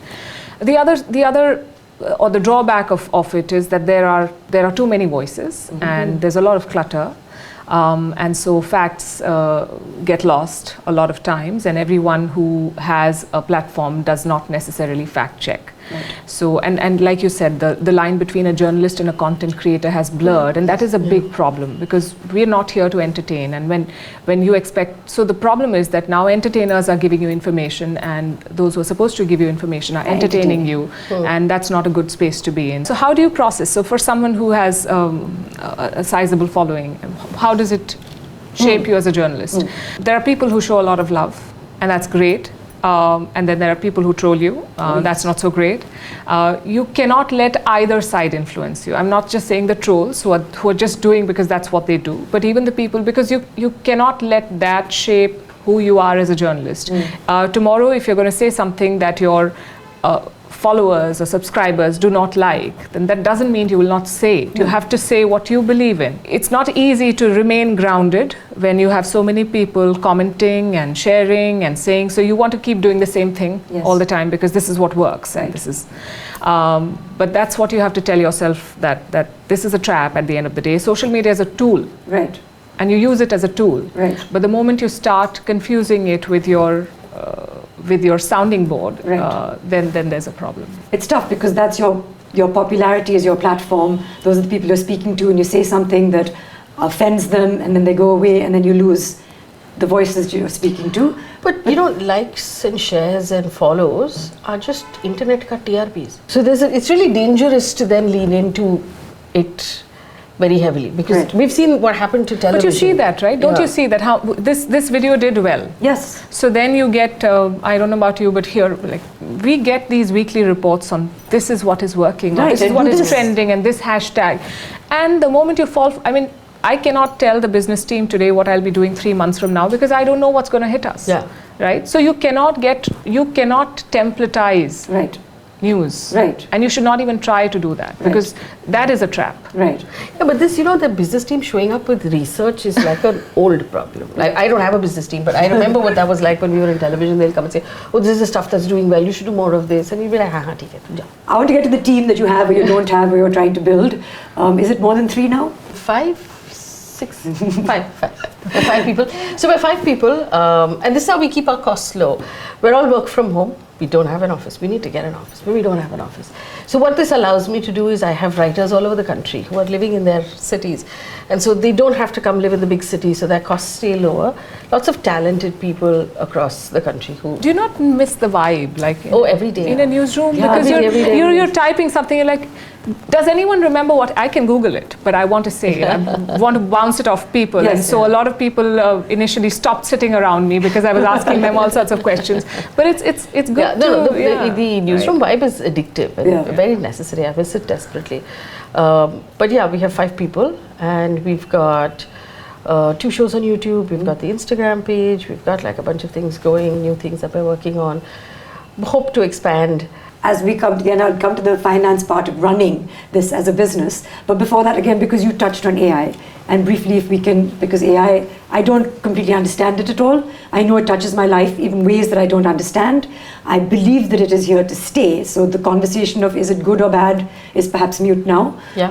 But how does it impact, I know for me, for example, the deep fakes and the fake news. And it's so well presented that it's very hard to tell. We're a long way away from flagging what is fake and what is real, or trying to track and reveal what has been touched by AI. I don't even know if we want to. By we, I mean them. I don't know who they are. But how does it touch your lives? In a newsroom, AI is optimizing a lot of things. It is making a lot of things, like you get a very boring, very officious sounding joint statement which runs into 17 pages and someone has to plod through it. But then you put it in an AI machine and say, give me 10 highlights, and it sometimes helps, right? And so AI is optimizing editing. There are great editing tools. You can snip videos. You can do a whole lot of things with AI. It's a tool. It's a machine. And the responsibility is ours, not that of the machine. So it's not right to blame AI for, we will have to up our game. Yes. I know we do a lot of reports on the kind of jobs AI will take and how the skills you acquire today will not be relevant 5 years down the line, but that is how the world has been. So it is not going away. We just have to figure out what's the best way for us to use it and stay on top of the curve. I don't think anyone's figured it out yet, but I think it's very important for anyone who's entering journalism or any other field today to have your digital chops. Equip yourself with those Yes, and you have to skills. understand the... I know that people have said to you, now with AI, how are you going to tell the news? Because if you are making these bite-sized bits in grey and putting them out there, if a machine comes, they'll replace you. And what do you say to them? How much time do you have? This is my pet thing, right? I know. You don't have that much time because you don't have that much time. No, I can sit here forever. So there are two halves to this conversation. One is how AI is helping us speed up our process. Yes. How, for example, I'm able to function with only 5 people. Yes. Because we use AI a lot. So if you've seen my Instagram page, there are grey, but there are also these videos in which I tell you, quick, entirely AI generated. I'm not there. We write a script, approve a script, feed it, it spits out an entire complete video on the other side. I don't even have to anchor it. Right? So it's making a lot of things that process would have taken 6 people. Absolutely. And back in the TV days, it would have taken 10 people, right? Now it takes 1 person. Right. I use AI heavily to research and fact check. So for example, if I've got, I have one person to do research, if he gives me a bunch of things, I'll pull it out, I'll feed it in, I'll say, give me source material. Where was this quote from? Where, and it'll actually spit out this day, this It answer. does hallucinate. Yeah, but you need to have a human constantly like so play with hallucinate it. means it might give you something that is inaccurate, because it also it is not. It's So not you have facts. It's what information people pulling. put into. Yeah. So basically, the you have to say that, okay, this quote, say for example, Trump said this in his first term, source me this quote. Correct. And give me the BBC report or whatever, give me the links. So then I have to go to the link and read it myself. Yes. I can't rely on, so there's a lot of, it makes things quicker. Yes. What would have otherwise taken me a long time to sit and actually source these things myself, it can pull from the internet, and I'm assuming over a period of time it will become so, especially if we work a lot on YouTube, so it generates thumbnails for us, it generates, it does the cuts, it logs, it transcribes, it does a lot of things that would otherwise take a human being a very long time. It was a waste of that energy. So we can use our humans to actually do the thinking, right? That's one side of it. The other side of it is the fake news side that you talked about, which I believe is this massive tsunami that is looming, that's going to hit us globally. Right. Because today I can, if I know that you read the Wall Street Journal, I can generate a story that's plausibly true, that is written exactly like the Wall Street Journal would write it, that looks exactly like the Wall Street Journal, that feels like the Wall Street Journal when you click it, but it's completely fake. So I think I'm getting my information from a source that I trust. That you trust, that you're familiar with, that looks, feels, sounds, everything like the real thing. This can be done with video, this can be done with audio, this can be done with text. This is just in the news, this thing. But eventually, CEOs of big companies will have statements released that they did not write. Right. Which will cause their stock to tank before they can scramble and put out, stuff is going to happen, big things are going to happen.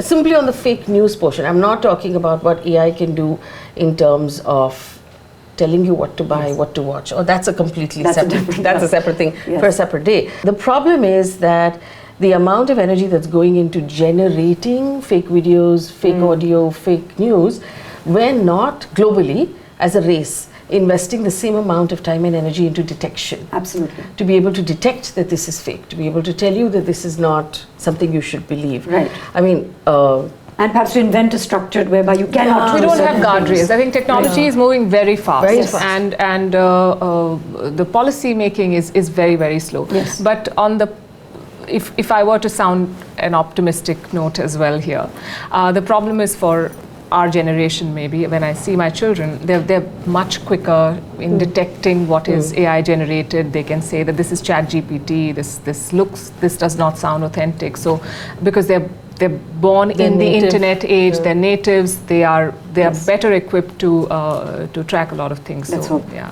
You spoke about being digital savvy, being very important now. But if there are people who want to be journalists, who want to present, create, make the news, what are 3 skills that they should be armed with, Palki? Critical thinking, I think it's very important. I think the line between a spin and a story is thin. You need to be able to tell the difference. What you go with is your choice, but you should know what you're going with.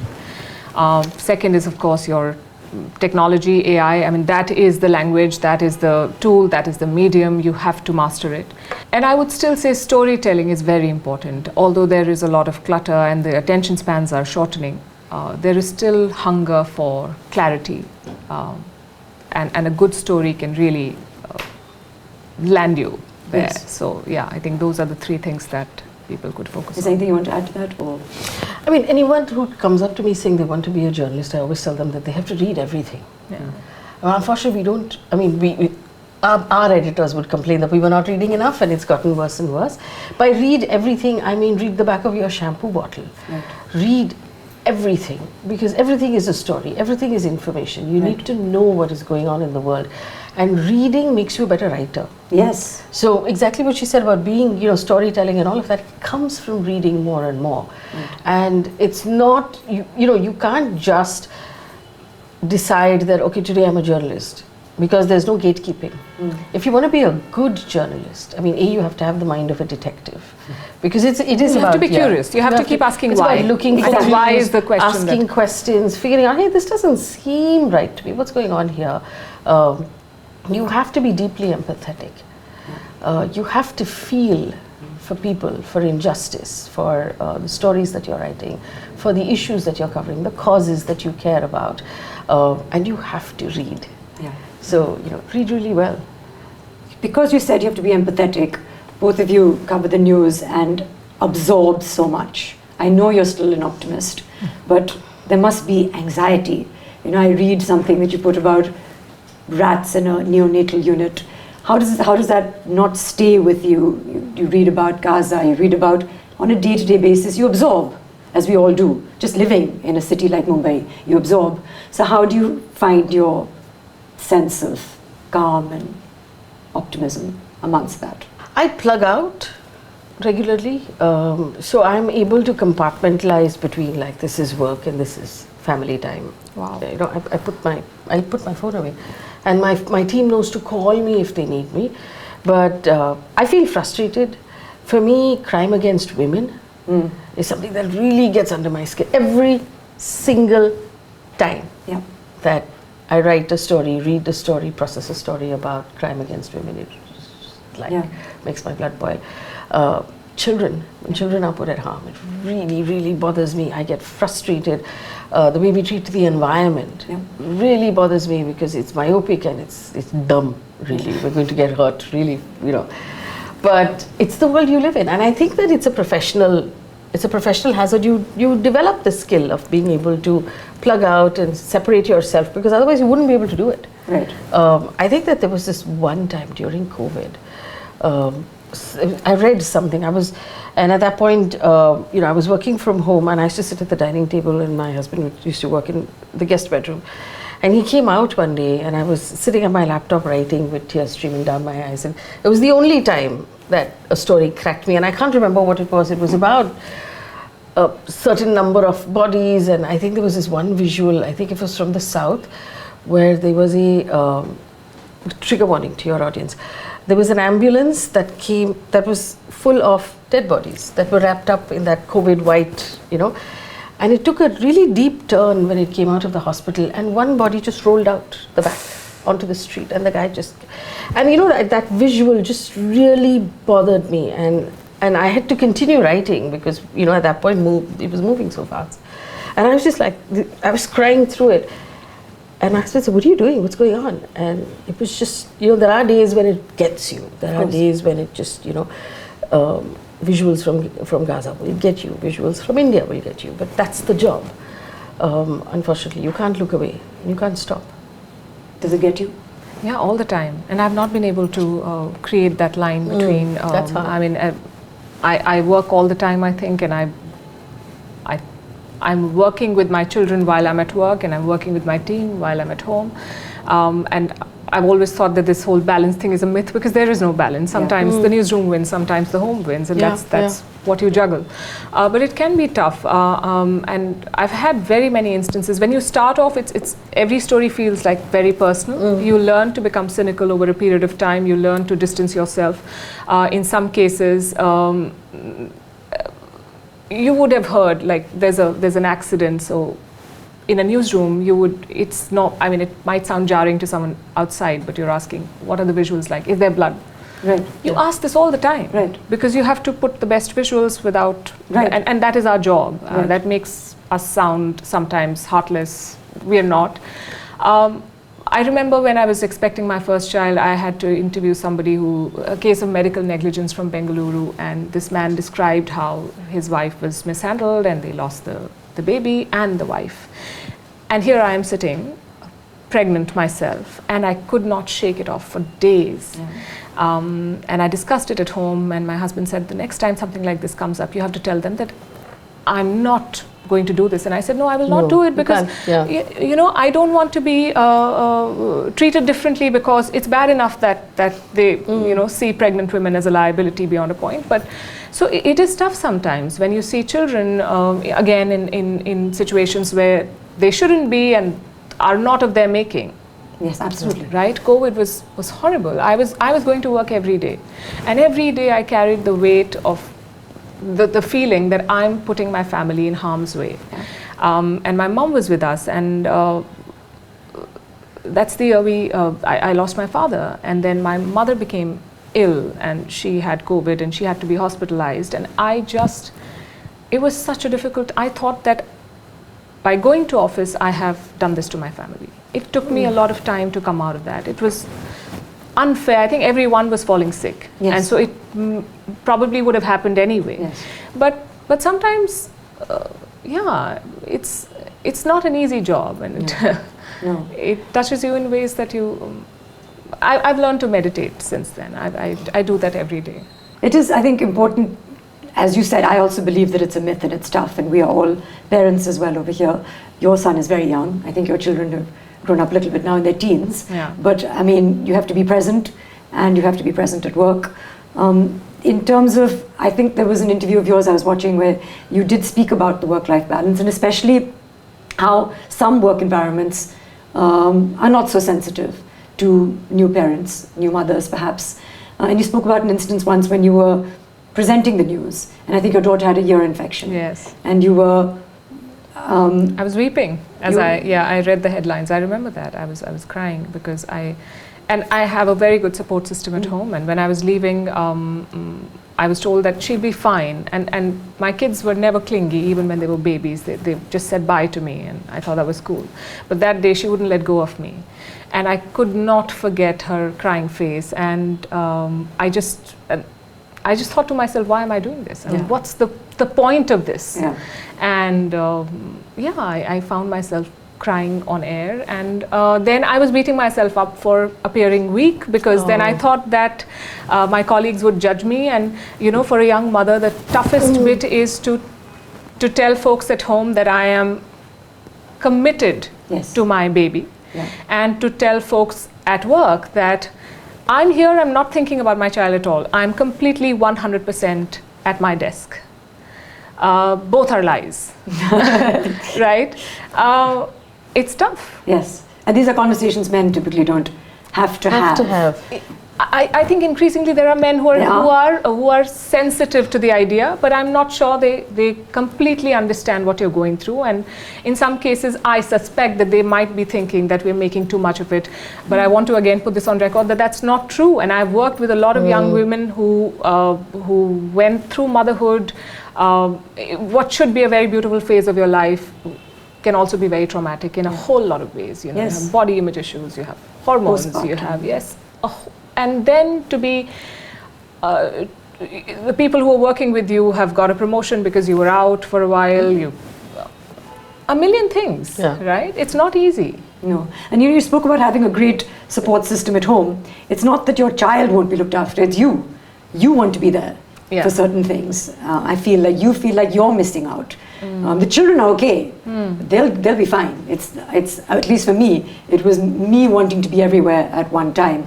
Your son is now 3. And I know you say you work from home, which means that brings its own set of challenges. Well, I work from home on most days. When I shoot my podcast, I go to a studio. I travel a lot. But this year, incidentally, has been the toughest for me because it was a bunch of things. The business is really picking up. We're traveling a lot. We're shooting a lot in other cities.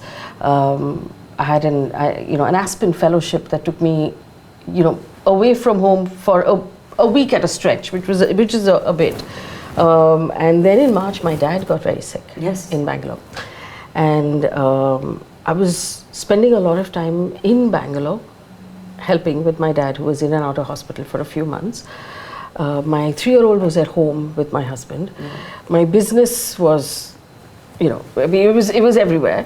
I covered the India-Pak conflict sitting next to my dad's hospital bed while he was having surgery.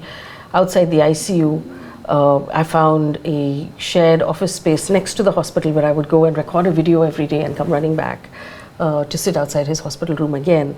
I would stay with him in the hospital all day and then go home and then cover the fact that India and Pakistan were moving whatever, drones were being moved and stuff like that. And it was an incredibly difficult time because I was just being stretched in so many directions. You can't make a mistake at work. I'm very proud to say we didn't make any mistakes. You can't drop the ball as a daughter. You can't drop the ball as a parent. You can't drop the ball as a team leader because your team is looking to you for direction at this time. And then we lost my dad. And then there was the grief that came with it, and my mother's grief, and my toddler's grief, who couldn't understand where his grandfather went. And, just being able to handle all of this while also holding down work. This was the time that the tariffs moved. There was a stampede in Bangalore on the same day, and you can't make a mistake at work. It's just, you cannot write to your audience saying, hey, this thing has happened to me, so if there's an error, be okay. You can't. And you have to find a way to hold all of these things down at the same time. And I wrote about this on LinkedIn, and I said that, the fact that my team has been with me, so the 4 or 5 people who work with me have been with me since I left television. They know me for 6 years. Some of them were with me from television and they left with me. And they really held, batted those hatches down and held it down for me. And my spouse, who's also my co-founder, held down the home front and was really supportive during the personal trauma that I went through. And you get by with help from your friends, It was just, it's incredible, and you can't stop. You can't make a mistake, you can't get it wrong. And you have to in some way, I fully understand that there's no balance. I just tackled whatever was in front of me in that 1 hour. And what do I do now? I have to talk to my dad's surgeon and decide with the rest of my family whether this surgery is a good idea or not. What do I do next? I have to, okay, something happened with Pakistan. Let me sit down for a second, cross-legged on the floor of the hospital, and just fact check this and approve it before it goes out. What has to happen now? So like that, And try and be present in that moment for that moment. And my son started big school. At the same time, uniforms had to be picked up, and fees had to be paid, and there were a bunch of, oh my God, I can't even remember half the stuff that went down this year. It's just, it's insane. It's a lot. But I think that with all due respect to the men we love and work with and live with, this is what our lives are like. Yeah, we we live on this like really high octane, and I find it hilarious when someone says, "You need to get a certain amount of sleep and exercise." No, I've not had a straight Cancel the next 2 questions about sleep and exercise. Oh no, 8 hours of sleep. I've not had it since my daughter. 14 years? Yeah, 14 years. Yes. So I come home late. I have to get up because that's the only time I get with the kids in the morning. They get ready on their own, but they expect me to be up to say bye to them. Yeah.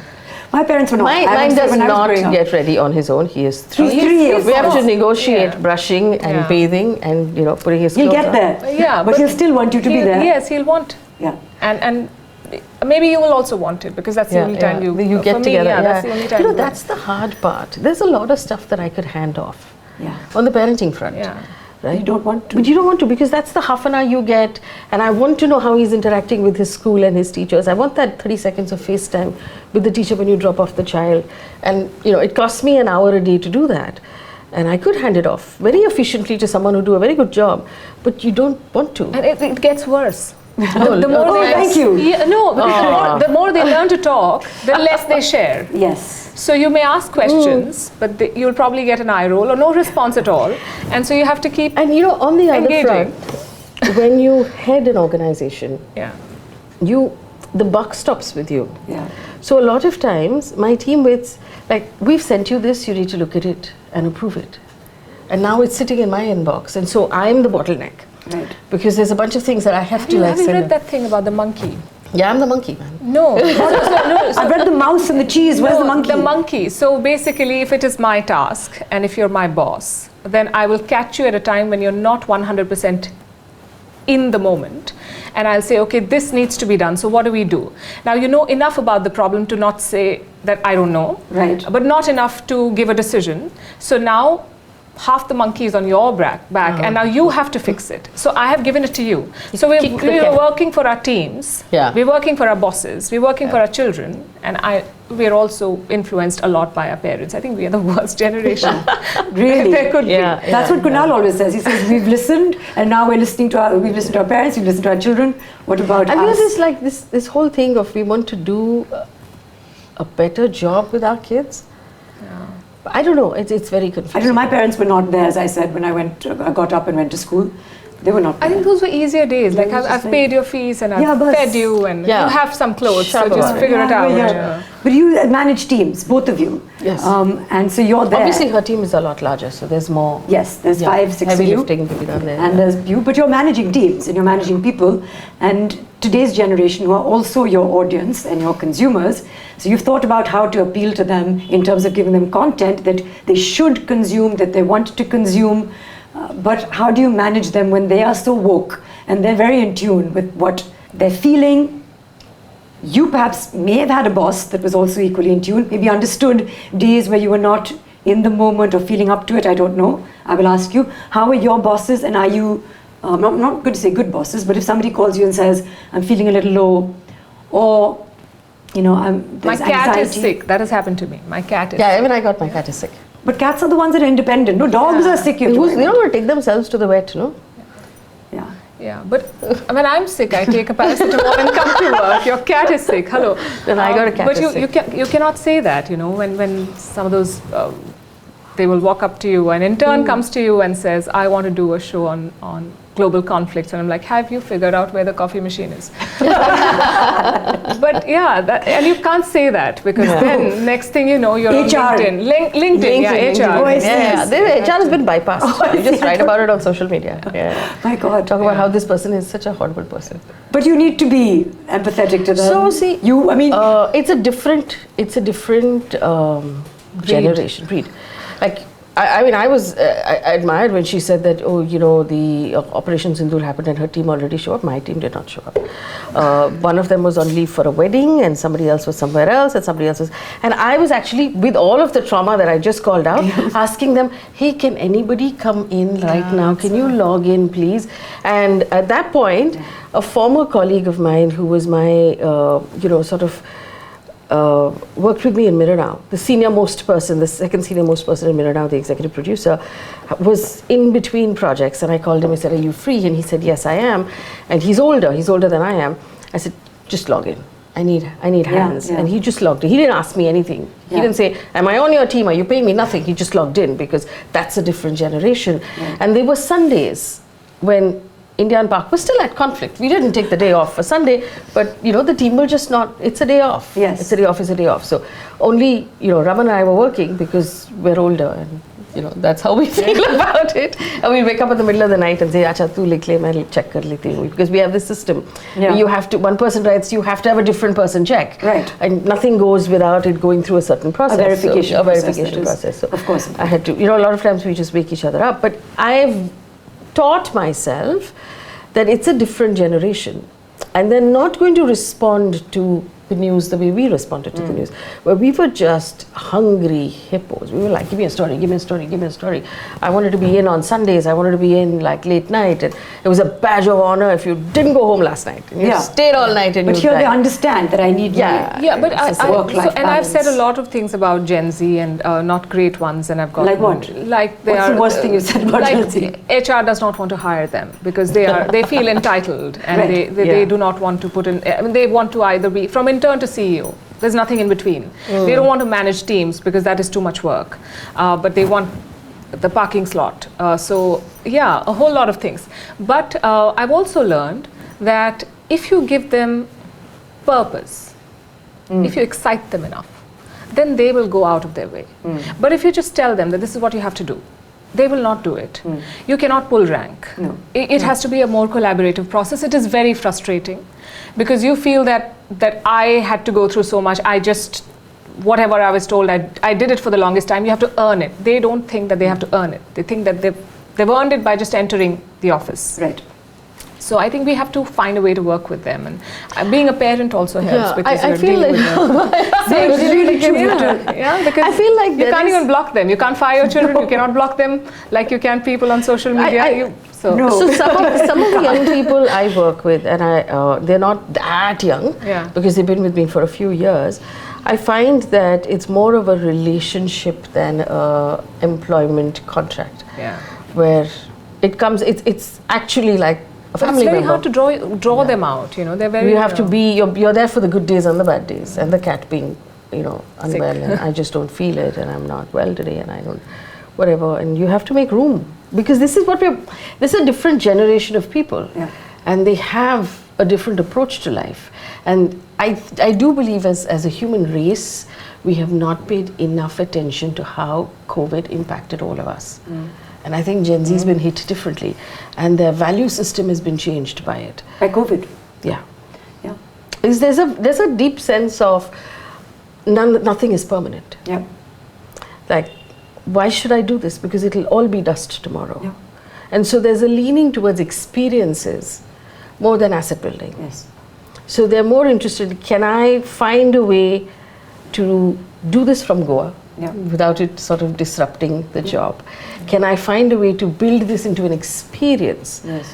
Because there's a great sense of FOMO of other people having experiences that they're not having. So I find that there's an advantage to building things into being an experience rather than being a job where you make money and you buy a home, which they're not interested in. Also more exposure, I think. Like when I was a child, if someone told me, let's go for a holiday anywhere, I'd just be, I want to go. But now my children negotiate. Why this country? I don't want to see this. Have you seen this? No, but I'm not interested. I'm interested in this. So I think that also informs their choices. I think parenting really teaches you a lot of negotiation. But we are parenting Gen Alpha. We have no idea what we're talking about. No? Okay, that's that then. In every episode that we've had so far, my friend Niranjana asks a question. She tries to make it very edgy and controversial, and then our guests have to debunk it or do, what's the opposite of debunk? Validate. Bunk it? Yeah, you can also bunk it, validate it, or debunk it. You can say no comment if you want to. Okay. So her question is, despite women in the media having broken the glass ceiling, having achieved a lot, there's still some inherent patriarchy that prevents them from achieving equal opportunities, equal pay, equal growth. So is this still true? I'll ask you, Palki, first. It is an unequal system in a lot of ways. Enough has been said about your biological clock clashing with your career cycle. So that is a challenge that cannot be wished away. While we have made a lot of progress, a lot more still needs to be done. It's a mindset issue. It's where people put their money. There was a very interesting study where the same pitch was made in a man's voice and it found investors, and the exact same pitch in a woman's voice was not convincing enough. Really? And this was done in the US. So this is the world that we live in. We have to accept it. And the only way to get out of it is for the women of today to push forth, and nobody will make space for you. You will have to do it for yourself. And make sure that you're at the decision-making table so that when your daughter grows up, she will have more women bosses than you ever had. Right. So get there early to that conference room, grab your seat and the women who drop out of the workforce are not doing that. They say it's a choice, but it's a very bad choice. It's not a choice. A lot of women fought for you to be able to get an education, for you to be able to make the choices that you're making. You need to pay it forward. I don't think enough women are doing that. I think the fact that there's unequal pay scale results in a lot of women dropping out of the workforce, because in India I think is the only country where women quit when the child is in 10th standard, because suddenly those grades become your problem. True. And so someone needs to stay home and keep an eye on this child studying, and so women give up those jobs because you're anyway not going to make as much as your husband. Yeah. And then to hire help to either watch a child who is a toddler or a baby, to hire that childcare, or to hire someone to watch your child when he or she is in 10th standard, or to hire help to care for an aging parent / in-law, the woman's salary is too small to justify that payoff, and eventually she just winds up giving up that job. Right. And she winds up giving up that job because she's not making as much as the men in the same system. And a lot of times we'll get I got these arguments that, oh, this person has more experience, that person will change more jobs and has received more bump ups.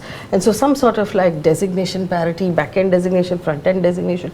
Like when there was a point when I was heading a television channel, in the same group there was a man heading another television channel, which was bigger than the one I was heading. His annual bonus was my entire year's salary. That was the difference. Right. And it's a punch to the gut when you find out these numbers, and you have to find them out also with some jasusi. Yes. And you're just like, why did I even ask? Because now I feel like crap. I want to give a really telling example, right? When appraisal letters are handed out, I used to have a male colleague who would always go back and argue, irrespective of the number, and always say, no, this is not good enough, this is not good enough, this is not good enough, and walk away with kam se kam 5% ka bump up to what he had given. Most women will not go back because you don't want to seem like a nuisance. Exactly. Yeah. But women don't negotiate salaries anyway. So you don't want to seem like you're doing choo-choo, you will just take it and walk away. But think about it. What's wrong with getting an extra 5%? Right? But it's the insecurity of being replaced by somebody else who will not. Or not even just replaced. Women are just from the very beginning. The conditioning is that you have to be nice, and I think girls start managing egos from group projects in school, and then it goes on forever. Right. And I think we need to teach our girls to be troublemakers. Right. Yeah, that it's okay. That's okay if they don't like you. Right. It's really important because we feel that, so you don't think that you'll get replaced, but you think that, okay, this person will think that I'm a pain, or I'm like annoying, or I'm not nice, and then I'll get branded a troublemaker, and then this person will not like me, and something. This is all of this pointless nonsense that men do not think about. And women apply for jobs where they qualify 100%. Men apply when they qualify 60-70% because they think that they'll win the rest of it. Teer maro. Yeah. There are studies that show this. So I think there's a lot to be learned from how men deal with situations. Men also, I feel, pump each other up more. Yeah, there's this old boys club, no old girls clubs. No. There have to be platforms where women are helping other women when they've taken a maternity break, when they've taken whatever kind of break. Yes. If they want to come back into the workforce, it's that much harder. Yes. But there aren't support systems. No. And then you don't want to be sitting at the same level as the person who you hired as an intern. So it is tough to navigate. Right. That's what we're trying to create over here. So, I mean, it's a sort of sisterhood, but it's also for the brothers. We all walk this planet together. Second last question is just, if there's a 15-year-old woman who's perhaps watching this, 15, thinking about end of her school, and she wants to explore journalism, what are some steps that she should perhaps do in terms of making that CV, courses that she should do, degrees that she should pursue, or are those not necessary? I've been told in politics, not so necessary. So I don't think that anything I mean, I'm a big believer in education. Yes. So I don't think that there'll ever come a time when a degree is not necessary. I think that you should remember something very carefully. What Palki pointed out is that starting salaries are very low. Yes. So if you take a big loan and study in some UK-based university and then come back and expect that your salary will cover your costs, that's going to be a little difficult. You have to be aware of that. It's a hard system. It's a system that's going through a difficult time globally. Right. All over the world, salaries are hard. In the West, for example, people are expected to do unpaid internships for very long. Yes. And be sort of assistants to editors for a very long time. In India, internships are shorter, but starting salaries are abysmally poor. So this is the hard part about being a journalist, and once you cross that period, it gets better. But it's a tough period to get through. No, but the training before anything? I mean, if you really want to be, I mean, I would say do a lot of your mock UN. Try and spend time around people who work in newsrooms. A lot of times if a 15-year-old walks into a newsroom, you'll be put in the corner because you're in everybody's way, but at least you'll get to smell it. Yes. And see what it is like. Read a lot. Be interested in what's happening in the world. Be aware of what's happening in the world. Get involved. So I've always believed that there's no, there are courses, but everything you do in life comes in handy at some point as a journalist. Right. So even if you go pick garbage off the beach, it will sit at the back of your head, and some point in the future it'll make you a better journalist. Right. So just go out and get involved with your society, with your community, find out how other people are living. Yeah. Palki? Read, you said. Yeah. Read voraciously, read Yeah. everything that comes your way. I think that also, I would say write. Even if no one's reading it, write something every day. That'll help you process your thoughts, structure a story, and when you read your own writing from 10 years back, you know where you've come and how you've improved or not. So that is important, I think. And you have to keep asking why. You have to be curious. Yes. All the time. Because the day you feel that now I know everything is the day you stop becoming a journalist. So you have to be hungry for more. You have to want to chase the story. My favorite line is that when a war breaks out, only two sets of people are going into a war zone.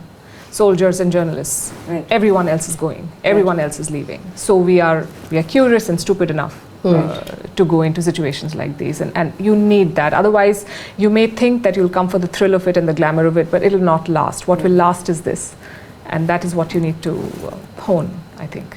Fabulous. And I think you've already answered it through the course of this conversation, but just to give it a neat little ending, if there's one thing that you would like to see change for women in the newsroom or in the news, what would that be, Faye?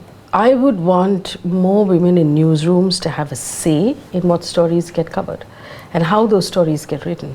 One of the personal sort of senses of achievement that I have from my entire career is that now on Instagram, more than 50% of the people who read the news that we write are women. And this is when I was told that women are not interested in news, which is not true. Women watch the news, yes? Not enough. Not enough. And the Indian internet is overwhelmingly male. It's 70-30, and many platforms are 70-30, 80-20, sometimes 60-40. Maybe Instagram is a little better because it's but the Instagram following and the readership that we have is about 55% women, which means women do consume the news if it's written with sensitivity. Right. So, and we're not doing like girly subjects. No, I know. We're doing tough, but we're writing about the tough stuff. And all of it, nothing gets left out. But if it's done right, women will read it. Yes. And so I think that the only way to achieve that is to have more women in decision-making positions where you're deciding what story, you're deciding how that story will be written. So when we write about crime of a sexual nature, how do you treat that story? With what dignity you write about it? I think these things are really important. Palki, would you like to just do one final thought on anything that you would like to see change in the news system, and especially for women? So to your point of how the stories are picked and written, I have maybe this is an exception, maybe I've just been lucky. I've worked with a lot of male colleagues, younger and older, who've been very sensitive in covering certain stories, maybe because they wanted to sound politically correct or they truly did understand, but they put it out very well and in a very compelling fashion. I think the pay parity is very, very important for us to retain good women in the workforce, and decision making in terms of how a system is run. How you give flexibility to both men and women to work in a way that they can give their best but are not tied down by the number of hours. In the news space, we definitely need that, because in any case, we don't have a routine or a system. You get called in at all times, you can never really switch off. So you have to give people that space to balance life outside of the newsroom. Yeah. Thank you both. I think that it's been at least for me, very illuminating, and a lot of my questions were answered. And I just very grateful, because all of you are very busy and you took the time, you said yes. When I thought about two people that I wanted from news, I thought about the both of you, and it was really such an honor that both of you said yes. No, so thank you. It's a pleasure to be here. Yes, likewise, and great work. I'm so happy that someone's created a platform for women from different fields to tell their stories and to inspire others. Thank you so Kudos much. to you. Really, for me, certainly been quite an eye-opening conversation into what things are like behind those doors, in the boardrooms, in newsrooms, and what it's like for the both of you as media representatives, one doing independent journalism, one doing media house newsroom journalism, but being strong voices for us and really anchors, I think, in a time of noise where you really help us. For everyone watching at home, I hope that this episode reminds you that really what journalism is at its heart is truth, resilience, and the voices that you choose to amplify and to raise. So whether you're a young student dreaming of becoming a journalist or just someone who is trying to make sense of the world around you, take away this. And if you enjoyed this episode, please do not forget to like, to share, and to subscribe to All About Her. And hit that notification bell so you never miss an episode. Keep questioning, keep learning, and keep speaking your truth. Until next time, stay informed, stay healthy, and we will see you soon.